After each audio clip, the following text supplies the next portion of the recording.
this week's edition of World Crisis Radio. It's December 3rd as we're taping our program, and we have Butcher Barkey in Afghanistan. Warmonger Barkey is celebrating the first anniversary of his infamous, bellicose, militaristic, imperialistic speech at West Point, where he laid down a policy of war against Pakistan, creating the third war to go with Afghanistan and Iraq. The U.S., make no mistake, is now at war in Pakistan and has been now these last 12 months of the rolling year. So attempting to mimic Bush's demagogic appearance in Iraq for Thanksgiving 2003. Remember that? The rubber turkey that Bush was posing with, pretending to be the cornucopia of good things for these poor guys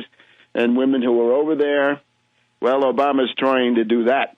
On the home front, the Genocide Commission, the Cat Food Commission, the BS, or Bowles-Simpson Commission, has failed in its attempt to come up with a unified genocide proposal against the American people. Their combination of gouging of social services and tax increases of the regressive, despicable type has garnered only 11 votes out of the 18. So there's a resistance group of 7. We're still checking to see exactly who voted for what, because apparently they avoided an open vote. And perhaps this will come out certainly in the next day or two through various kinds of leaks. But I think the overwhelming story, of course, remains the financial crisis and indeed the inability of the U.S. ruling class to show a way out of the crisis. Because remember, behind this current terrible situation we have, and indeed it's reflected in these ruling class organisms like the BS Cat Food Genocide Commission, the U.S. ruling class can't decide what to do. They don't know what to do. Well, here we know what to do. We'll tell you what to do. We'll tell you exactly what to do. You want an economic recovery? Come here. We'll tell you everything about it. We'll give you more than enough to get it going.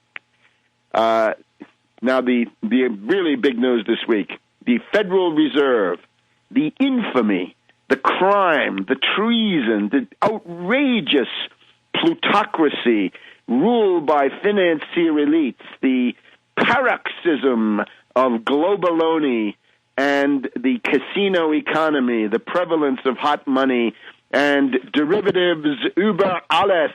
Derivatives über alles. That's the new motto for the Federal Reserve. Not new, of course. It was put in there by Bubbles Greenspan, but now we have helicopter Ben Bernanke. So this week, not voluntarily, but as a result of being compelled and coerced and obliged to do it, this super-secret tentacle of Wall Street and the City of London, and indeed of the world oligarchy, the so-called Federal Reserve, has now revealed some of the special lending they did under special and exigent circumstances back in 2008.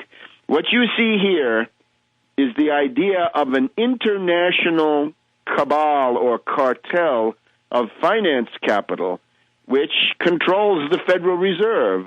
There's just no other way to put it. The only answer to that is the nationalization of the Fed. Put a cordon of tanks around the building. Arrest these characters as they come in.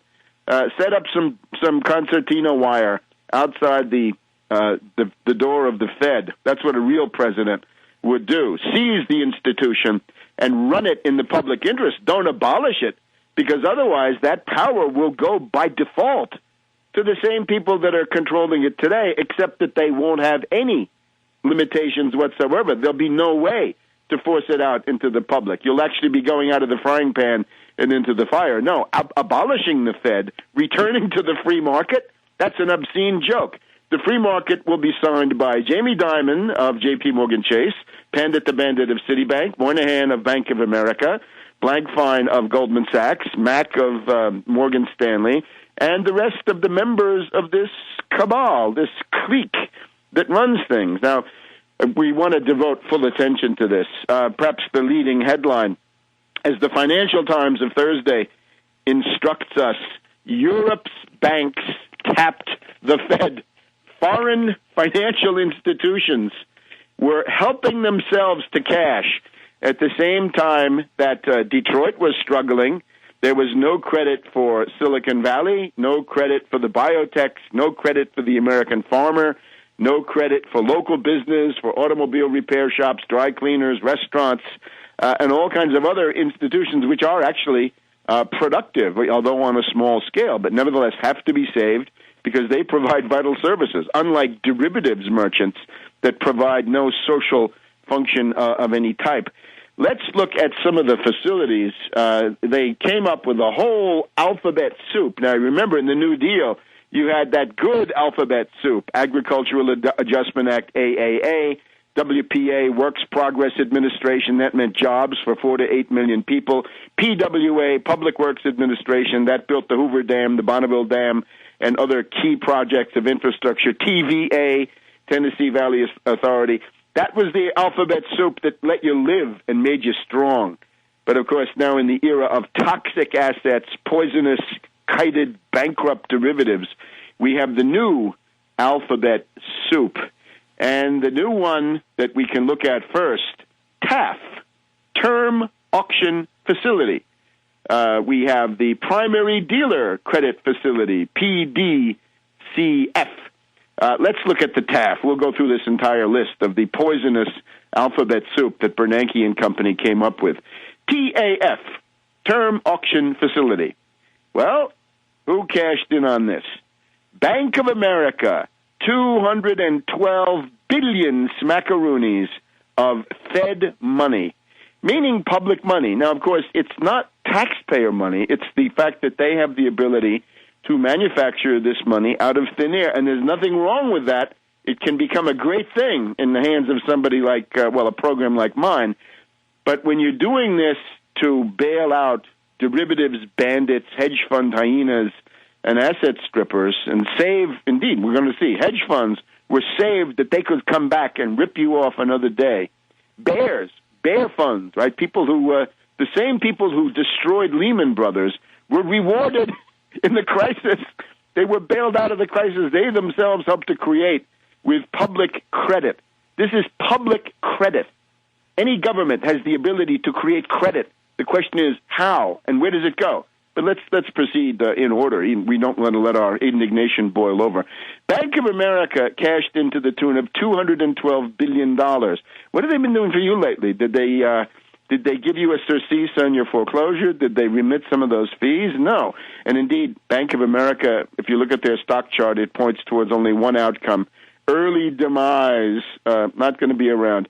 But maybe the most unbelievable is the prevalence of foreign banks borrowing from the Fed under these emergency facilities.